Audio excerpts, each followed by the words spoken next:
Iran ও ইসরায়েলের মধ্যে চলমান সংঘাতের সঙ্গে যুক্তরাষ্ট্রের সংশ্লিষ্টতা নেই বলে জানিয়েছেন মার্কিন প্রেসিডেন্ট ডোনাল্ড ট্রাম্প। একই সঙ্গে তিনি বলেছেন, ইসরায়েল ও ইরানের মধ্যে তিনি সহজেই চুক্তি করতে পারেন। ইসরায়েল ও ইরানের মধ্যে চলা সাম্প্রতিক সংঘাতে যুক্তরাষ্ট্র জড়িত নয় জানিয়ে দেশটির প্রেসিডেন্ট ডোনাল্ড ট্রাম্প বলেছেন, আমরা সহজেই দুই দেশের মধ্যে চুক্তি করতে পারি এবং এই রক্তক্ষয়ী সংঘাতের অবসান ঘটাতে পারি। সামাজিক মাধ্যম ট্রুথ সোশ্যালে এক পোস্টে ট্রাম্প জানান, শনিবার রাতে ইরানে হামলার ঘটনায় যুক্তরাষ্ট্রের কিছুই করার নাই। ইরান হুঁশিয়ারি দিয়ে বলেছে, তেহরানে ইসরায়েলের একের পর এক হামলা বন্ধে যুক্তরাষ্ট্র ও মিত্র দেশগুলো কোনো সহায়তা করছে না। ইসরায়েলকে সহায়তাকারী দেশগুলোতে হামলার হুঁশিয়ারিও দিয়েছে ইরান।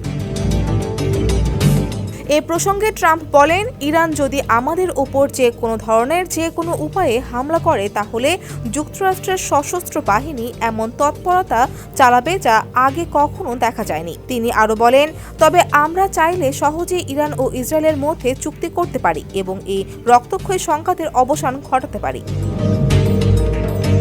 গেল শুক্রবার ইরানে ইসরায়েলের হামলায় দেশটির বেশ কয়েকজন শীর্ষ সেনা কর্মকর্তা ও পরমাণু কর্মসূচির সঙ্গে সম্পর্কিত বিজ্ঞানীর মৃত্যু হয়। ইরানে পরমাণু কর্মসূচিকে বাধাগ্রস্ত করতে ইসরায়েল এ হামলা চালায়। সানবিট সব দিবে সামাল। সানবিট ম্যাজিক প্রেস ডিশওয়াশিং এর মাথা ঘোরানো সলিউশন। প্রতিক্রিয়ায় ইসরায়েলে ব্যালিস্টিক ক্ষেপণাস্ত্র দিয়ে হামলা করে ইরান। তেহরানের হামলায় ইসরায়েলে এখন পর্যন্ত নিহতের সংখ্যা দাঁড়িয়েছে 10 জনে। অন্যদিকে ইসরায়েলি হামলায় ইরানে নিহতের সংখ্যা বেড়ে দাঁড়িয়েছে অন্তত 80 জনে। ডেস্ক রিপোর্ট, সমকাল।